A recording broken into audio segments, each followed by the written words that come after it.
أعوذ بالله من الشيطان الرجيم براءة من الله ورسوله إلى الذين عاهدتم من المشركين فسيحوا في الأرض أربعة أشهر واعلموا أنكم غير معجزي الله وأن الله مخزي الكافرين وأذان من الله ورسوله إلى الناس يوم الحج الأكبر أن الله بريء من المشركين ورسوله فإن تبتم فهو خير لكم وإن توليتم فاعلموا أنكم غير معجزي الله وبشر الذين كفروا بعذاب عليم إلا الذين عاهدتم من المشركين ثم لم ينكثوكم شيئا وَلَمْ يُظَاهِرُوا عَلَيْكُمْ أَحَدًا فَأَتِمُّوا إِلَيْهِمْ عَهْدَهُمْ إِلَى مُدَّتِهِمْ إِنَّ اللَّهَ يُحِبُّ الْمُتَّقِينَ صدق الله مولانا العلي العظيم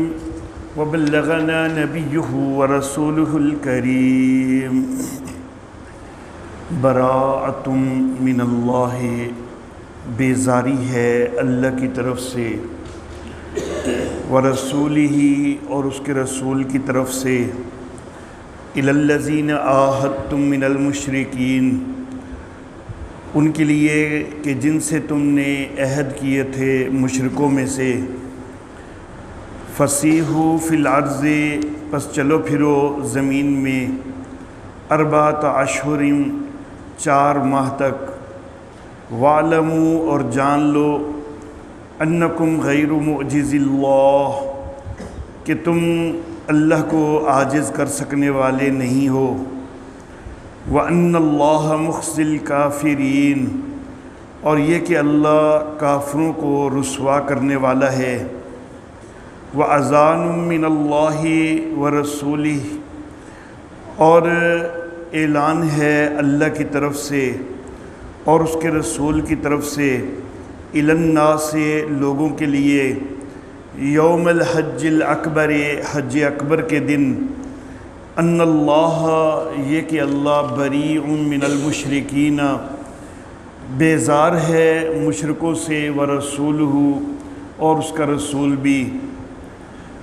فَإِن تُبْتُمْ فَهُوَ خَيْرٌ لَكُمْ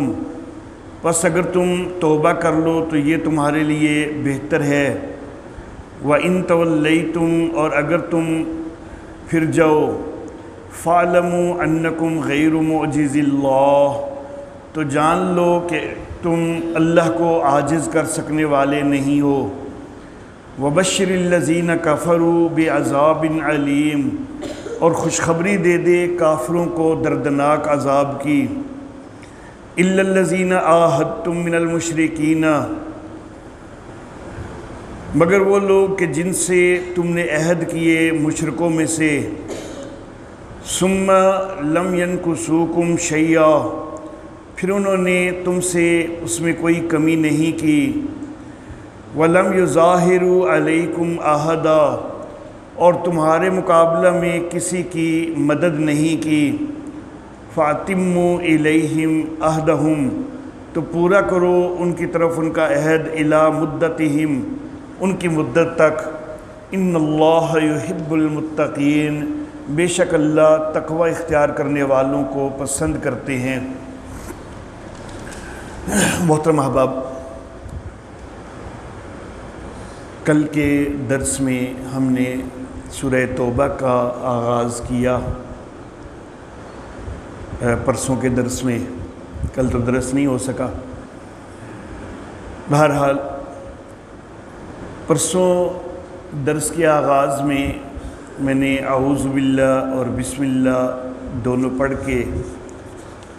تو پھر براءۃ من اللہ ورسولہ یہ پڑھا، اور آج کے درس میں میں نے اس چیز کو اختیار کیا کہ صرف تعوذ پڑھا اور تسمیہ پڑھے بغیر، بسم اللہ پڑھے بغیر، براءۃ من اللہ ورسولہ میں نے اس کا آغاز کیا۔ اس کی وجہ گزشتہ درس میں ذکر ہو چکی کہ اس میں علماء کا اختلاف ہے کہ جس وقت سورت کا آغاز کریں یعنی تلاوت یہیں سے شروع کریں، یہ نہ ہو کہ سورہ انفال مکمل کر کے تو آگے سورہ توبہ شروع کر رہے ہوں، بلکہ تلاوت کا آغاز ہی اس جگہ سے اگر کریں تو کیا بسم اللہ پڑھنی ہے یا نہیں پڑھنی، اس میں علماء کا اختلاف ہے۔ میں نے گزشتہ درس میں یہ اظہار کیا تھا کہ میری رائے ان مفسرین کی طرف ہے کہ جو یہاں پر اگر یہیں سے تلاوت کا آغاز ہو تو بسم اللہ پڑھنے کے قائل ہیں، لیکن سورہ توبہ کی ابتدا کی نیت سے نہیں بلکہ تلاوت کی آغاز کی ابتدا کی نیت سے، کیونکہ کوئی بھی نیک کام ہو اس کا آغاز کرنے سے پہلے بسم اللہ پڑھنا مسنون ہے، تو اس نیت سے بسم اللہ یہاں پر پڑھی جائے، نہ کہ سورہ توبہ کے آغاز کی نیت سے پڑھی جائے۔ تو میں اس رائے کو ترجیح دیتا ہوں، اس لیے گزشتہ درس میں میں نے بسم اللہ پڑھی۔ لیکن ایک لحاظ سے اگر دیکھا جائے کہ بسم اللہ یہاں پر نہ لکھے جانے کی جو وجوہات ہیں ان میں ایک وجہ یہ بھی بتلائی جاتی ہے، حقیقت تو اللہ ہی بہتر جانتے ہیں، ایک وجہ یہ بتلائی جاتی ہے کہ جس وقت جبریل امین اس سورہ مبارکہ کو لے کے آئے تو انہوں نے بسم اللہ نہیں پڑھی تھی۔ جبریل امین جب بھی کوئی نئی صورت لے کے آتے تھے تو بسم اللہ پڑھتے تھے۔ میں نے گزشتہ درس میں بتلایا تھا کہ ہر صورت کے ساتھ گویا کہ ابتدا میں بسم اللہ دوبارہ سے نازل ہوتی تھی، الگ سے نازل ہوتی تھی، لیکن ایک رائے ہے یہاں بسم اللہ نہ لکھنے کی ایک وجہ یہ بتلائی جاتی ہے کہ جب یہ سورہ مبارکہ جبریل لے کے آئے ہیں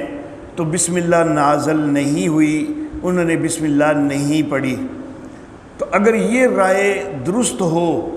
تو پھر یہاں سے بے شک آغاز بھی کیا جائے تو پھر بھی بسم اللہ جو ہے وہ نہیں پڑھنی چاہیے۔ تو یہ حقیقت تو اللہ ہی بہتر جانتا ہے، لیکن چونکہ یہ ایک رائے بھی موجود ہے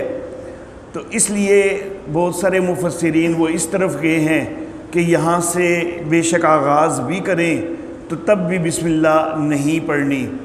تو آج میں نے بہرحال ان کی رائے کا احترام کر لیا، اگرچہ میری رائے جو ہے وہ پڑھنے کے حق میں زیادہ ہے۔ براۃ من اللہ ورسولہ، یہ ایک اعلان ہے جو نبی اکرم صلی اللہ علیہ وآلہ وسلم نے اللہ رب العزت کے اس ارشاد کے مطابق حج کے موقع پر کروایا ہے۔ 9 ہجری کے اندر حج کے موقع پر یہ اعلان کروایا گیا۔ یہ آیات جو ہیں شوال کے اندر غالب رائے یہی ہے، بعض کا خیال ہے کہ ذیقعد کے اندر 9 ہجری میں شوال یا ذیقعد میں یہ آیات نازل ہوئی ہیں، غالب رائے شوال کی ہے۔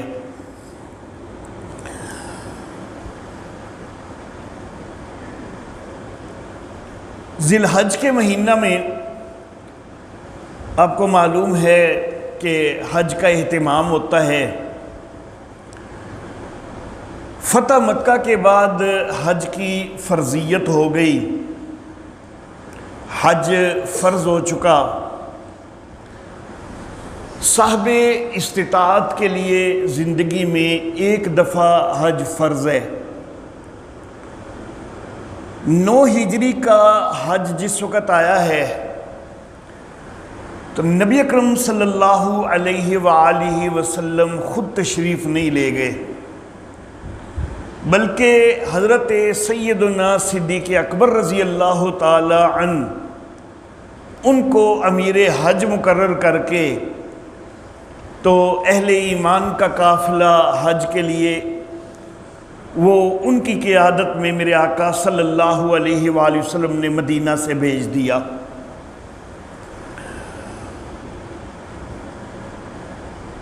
یہ آیات مبارکہ شوال میں نازل ہو چکی، تو حضرت سیدنا صدیق اکبر رضی اللہ تعالی عنہ کو یہ ہدایت کر دی گئی کہ حج کے موقع پر ان آیات کا آپ نے اعلان بھی کرنا ہے۔ ان آیات میں عہد کے ختم ہونے، سابقہ جو عہد کیے گئے تھے ان کے ختم ہونے کا ذکر تھا۔ نبی اکرم صلی اللہ علیہ وآلہ وسلم نے سیدنا صدیق اکبر رضی اللہ تعالی عنہ کو یہ تاکید کر کے بھیج دیا کہ حج کے موقع پر اعلان یہ کرنا ہے، لیکن اس کے بعد نبی اکرم صلی اللہ علیہ وآلہ وسلم نے خیال کیا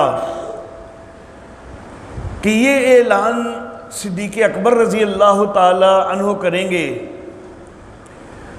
اور مہلت ختم ہونے کے بعد ہو سکتا ہے کوئی جنگ تک نوبت پہنچے، تو کہیں وہ قبائل کہ جن کے ساتھ ہمارے معاہدے ہیں اور صدیق اکبر ان کے معاہدے کے ختم ہونے کا اعلان کر بھی چکے، تو وہ قبائل کہیں یہ بہانہ نہ کریں کہ بھائی ہمارا قدیم دستور جو ہے وہ تو یہ چلا آ رہا ہے کہ اعلان معاہدے کے ختم کرنے کا یا تو وہ بندہ خود کرتا ہے کہ جس نے معاہدہ کیا ہو،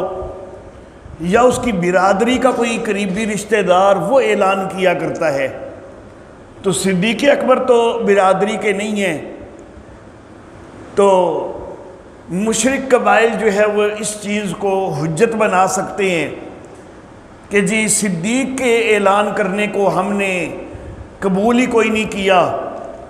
تو اس لیے نبی اکرم صلی اللہ علیہ وآلہ وسلم نے پھر بعد میں حضرت سیدنا علی المرتضیٰ رضی اللہ تعالی عنہ کو بھیجا، جو کہ میرے آقا صلی اللہ علیہ وسلم کے تایا زاد بھائی ہیں، کہ حج کی عمارت تو صدیق اکبر ہی کریں گے، لیکن یہ اعلان جو ہے یہ آپ کریں جا کے، تاکہ وہ اقوام جو ہیں وہ کوئی یہ بہانہ نہ بنا سکے کہ آپ کے کسی قریبی برادری کے رشتہ دار نے تو اعلان کیا ہی کوئی نہیں تھا۔ حضرت سیدنا صدیق اکبر رضی اللہ تعالیٰ عنہ نے ایک جگہ پر پڑاؤ کیا ہوا تھا، اور فجر کے بعد روانگی کی تیاری ہو رہی تھی کہ محسوس کیا حضرت ابوبکر صدیق رضی اللہ تعالیٰ عنہ نے اور دیگر صحابہ کرام نے کہ نبی اکرم صلی اللہ علیہ وآلہ وسلم کے پاس جو اونٹنی ہے جس پہ آپ سفر کیا کرتے ہیں، تو اس اونٹنی کی آواز آ رہی ہے۔ یہ چیز محسوس ہوئی تو آگے جو بڑھنے کا ارادہ کر رہے تھے تو فی الوقت اس کو چھوڑ دیا کہ لگتا ہے کہ نبی اکرم صلی اللہ علیہ وآلہ وسلم خود تشریف لا رہے ہیں، شاید آپ کا خیال بن گیا ہے کہ میں خود حج کی امامت کرواؤں۔ تو صحابہ کرام پھر انتظار کرنے لگ گئے، لیکن نبی اکرم صلی اللہ علیہ وآلہ وسلم تو نہیں آئے۔ نبی اکرم صلی اللہ علیہ وسلم نے اپنی اونٹنی کے اوپر حضرت سیدنا علی المرتضیٰ رضی اللہ تعالیٰ عنہ کو بھیجا تھا۔ تو حضرت علی المرتضیٰ رضی اللہ تعالیٰ عنہ جب نبی اکرم صلی اللہ علیہ وسلم کی اونٹنی کے اوپر آئے تو حضرت صدیق اکبر رضی اللہ تعالیٰ عنہ نے یہ خیال کیا کہ جب نبی اکرم صلی اللہ علیہ وسلم نے باقاعدہ اپنی اونٹنی دے کے ان کو بھیجا ہے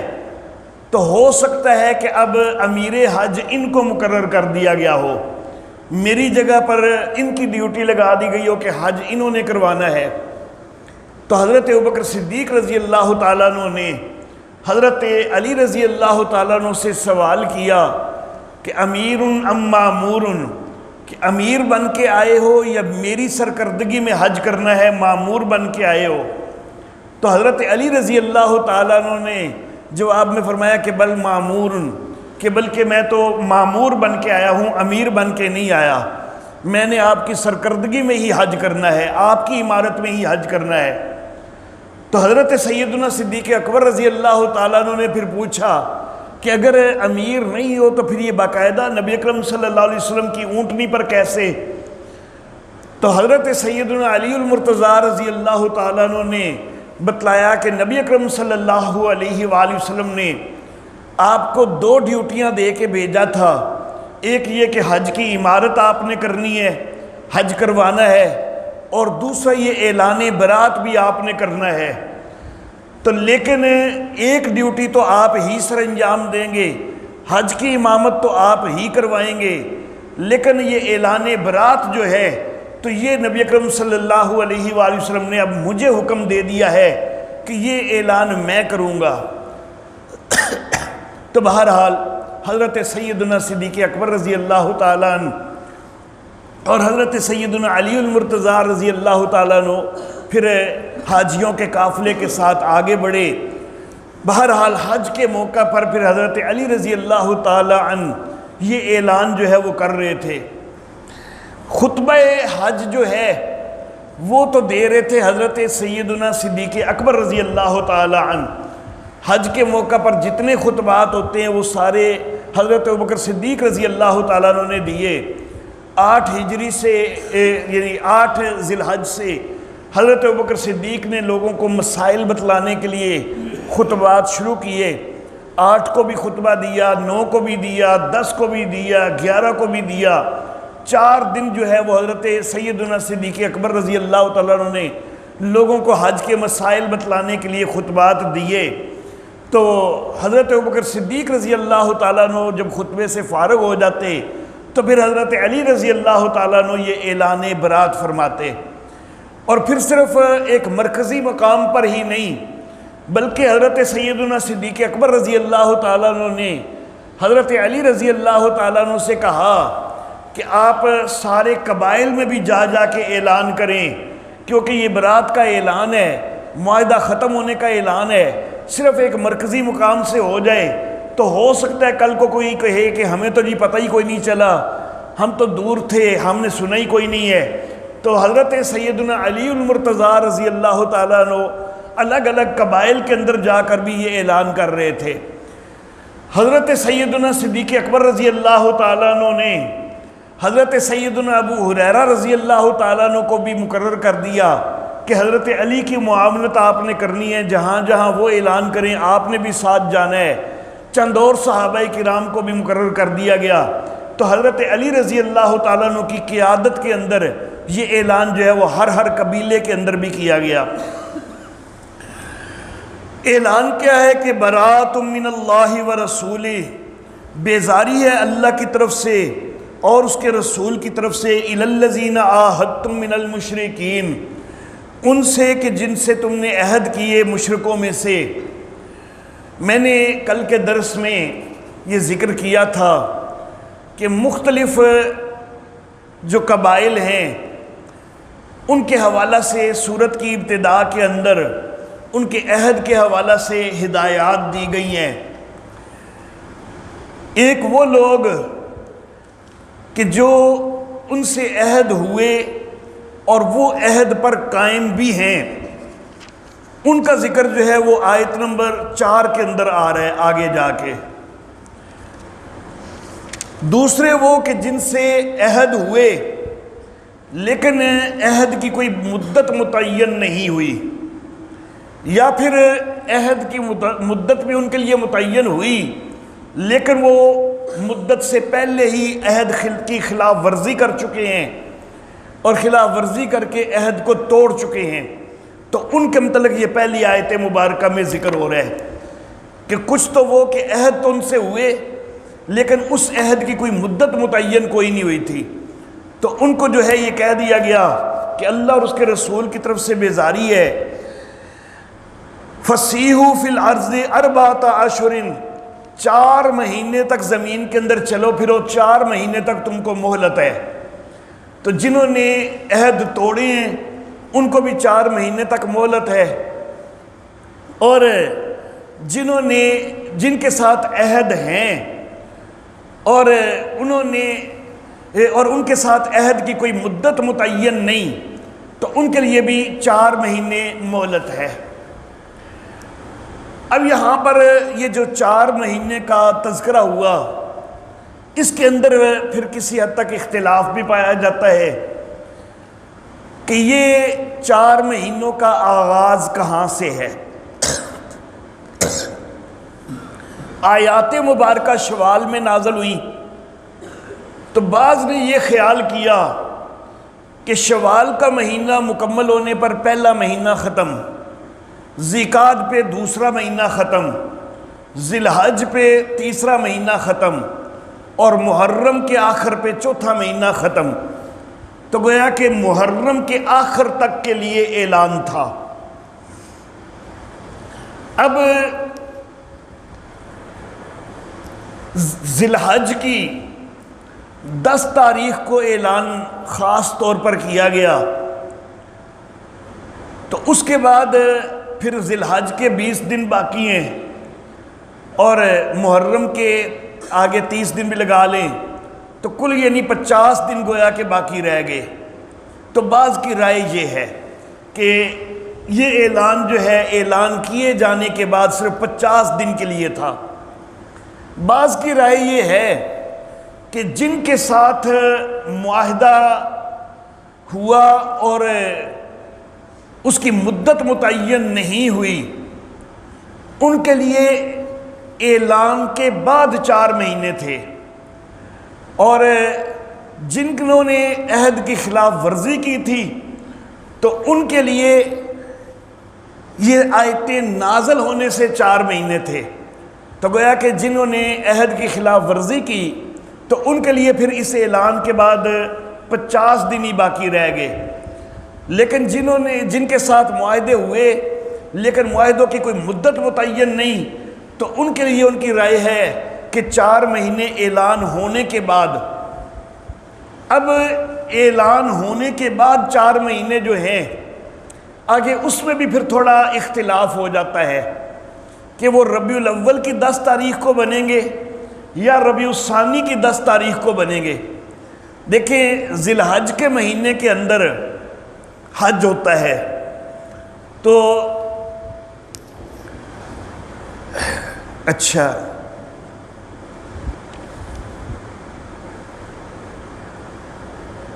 10 ذی الحج،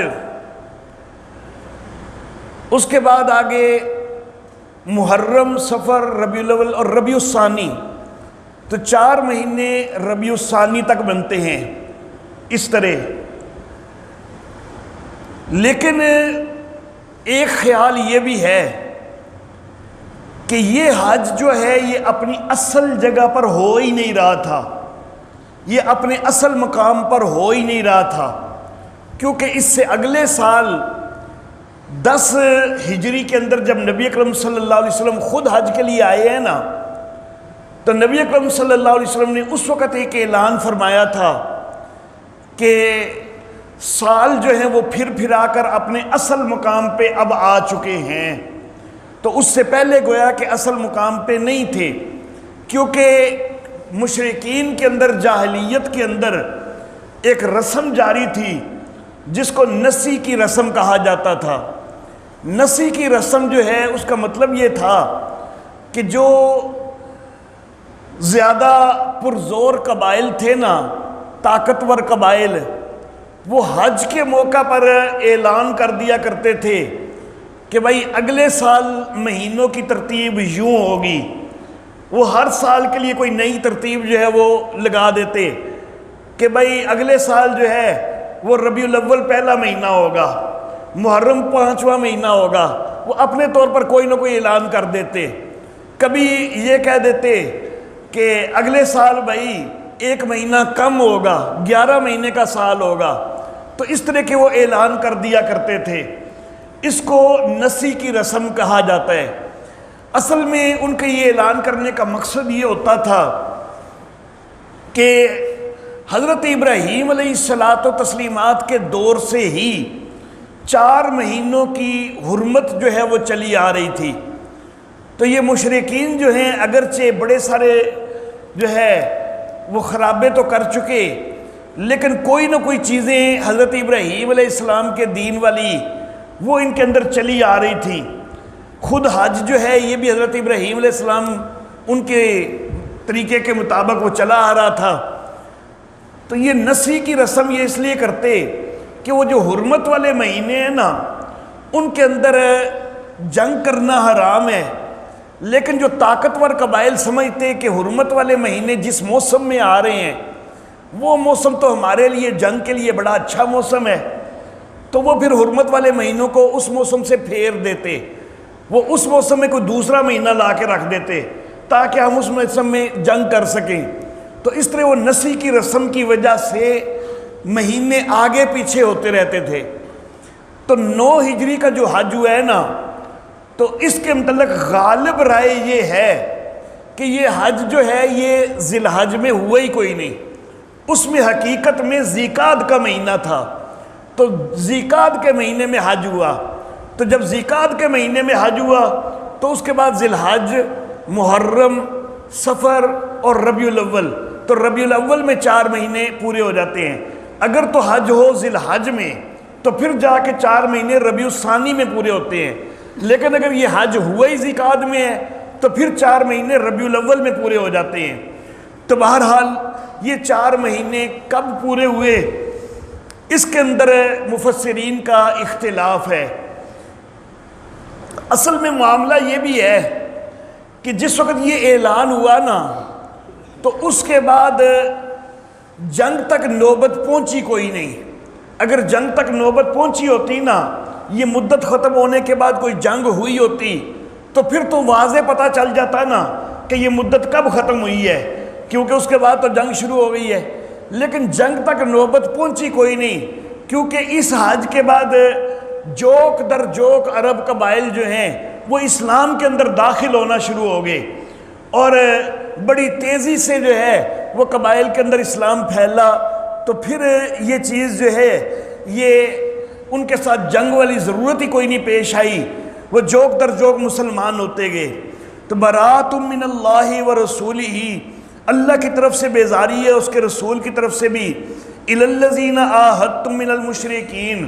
ان سے کہ جن سے تم نے عہد کر رکھے تھے مشرکوں میں سے، ان سے کہہ دو کہ فسیحوا فی الارض 4 اشہر، زمین کے اندر 4 مہینے تک چلے پھریں، وَاعْلَمُوا، اور جان لو، انکم غیر معجز اللہ، کہ تم اللہ کو کوئی عاجز کر دینے والے نہیں ہو، کوئی اللہ کو تھکا دینے والے نہیں ہو، وَأَنَّ اللَّهَ مُخْزِي الْكَافِرِينَ، اور یہ کہ اللہ کافروں کو رسوا کرنے والا ہے۔ احادیث کی روایات کے مطابق اس موقع پر ایک تو یہ برات کا بھی اعلان کیا گیا، دوسرا اعلان یہ بھی کیا گیا کہ جنت میں پہنچنے کا مدار یہی ہے کہ اسلام قبول کر لو، اگر اسلام میں آؤ گے تو پھر جو ہے وہ جنت کے مستحق ہوگے۔ تیسرا اعلان یہ بھی کیا گیا کہ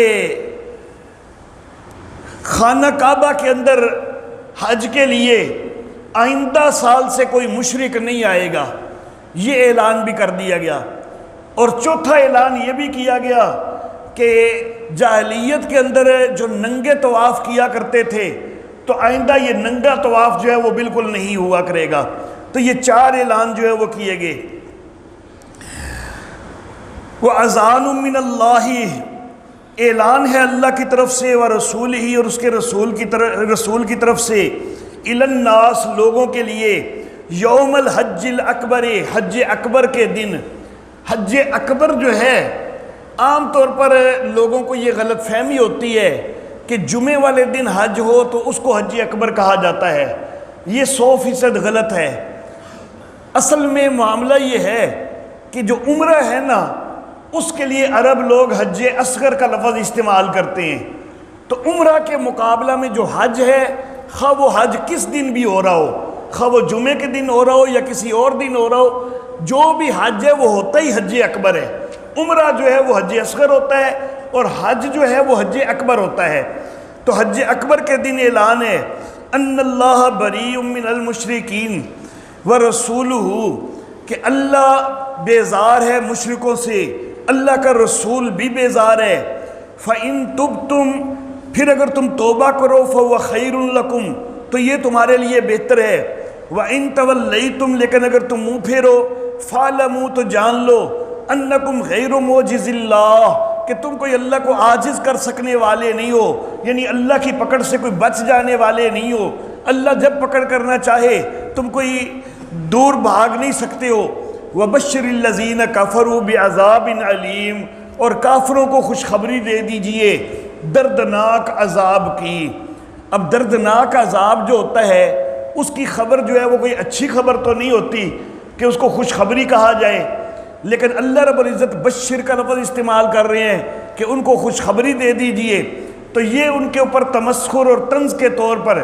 کہ انہوں نے کفر اختیار کیا، تو کفر انہوں نے جو اختیار کیا ان کو بتایا جا رہا تھا کہ اس کے اوپر عذاب آئے گا، اس کے باوجود وہ اس سے باز نہیں آتے تھے، تو گویا کہ ان کو عذاب کا ہی انتظار تھا، تو پھر جس کا انتظار تھا نا تو وہ آ گیا، تو یہ پھر ان کے لیے خوشخبری ہو گئی نا کہ ان کی تو مراد پوری ہو گئی۔ إِلَّا الَّذِينَ عَاهَدتُّم مِّنَ الْمُشْرِكِينَ مگر وہ کہ جن سے تم نے مشرکوں میں سے عہد کر لیے، ثُمَّ لَمْ يَنْكُثُوكُمْ شَيْئًا پھر انہوں نے عہد کے اندر کوئی خرابی نہیں کی، کوئی کمی نہیں کی۔ یہ بنو زمرہ اور بنو کنانہ کے قبائل جو ہیں ان کے ساتھ معاہدہ جو تھا تو انہوں نے کسی قسم کی کوئی اس کے اندر خلاف ورزی نہیں کی تھی۔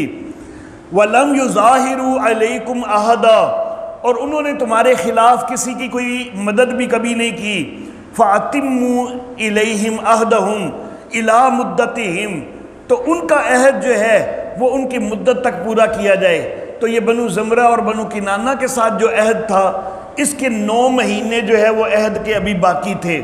تو اس کے متعلق اعلان ہوا کہ ان کا ساتھ وہ 9 مہینے عہد باقی ہے، لیکن اس کے بعد کوئی نیا معاہدہ نہیں ہوگا۔ تو جس وقت تک جو پہلے لوگ ہیں کہ جنہوں نے عہد کی خلاف ورزی کی ہے یا ان کے ساتھ عہد کی کوئی مدت متعین کوئی نہیں، ان کے لیے 4 مہینے ہیں، لیکن جنہوں نے عہد کی خلاف ورزی نہیں کی ان کے لیے 9 مہینے ہیں۔ اب یہ 4 مہینے یا 9 مہینے ختم ہونے پر یا تو تم مسلمان ہو چکے ہو یا عرب کا علاقہ چھوڑ کے جا چکے ہو، اور یا پھر تم جنگ کے لیے تیار ہو جاؤ، تمہارے ساتھ جنگ کی جائے گی، لیکن بہرحال جنگ پر نوبت کوئی نہیں آئی۔ ان اللہ یحب المتقین بے شک اللہ پرہیزگاروں کو پسند کرتے ہیں کہ یہ عہد کو پورا کرنا یہ تقوی میں سے ہے، پرہیزگاری میں سے ہے، تو پرہیزگاروں کو اللہ پسند کرتے ہیں۔ تو اہل ایمان جن کے ساتھ عہد موجود ہے اور انہوں نے عہد کو توڑا نہیں، تو تم نے بھی ان کے ساتھ عہد کو پورا کرنا ہے، توڑنا نہیں ہے۔ وآخر دعوانا ان الحمد للہ رب العالمین۔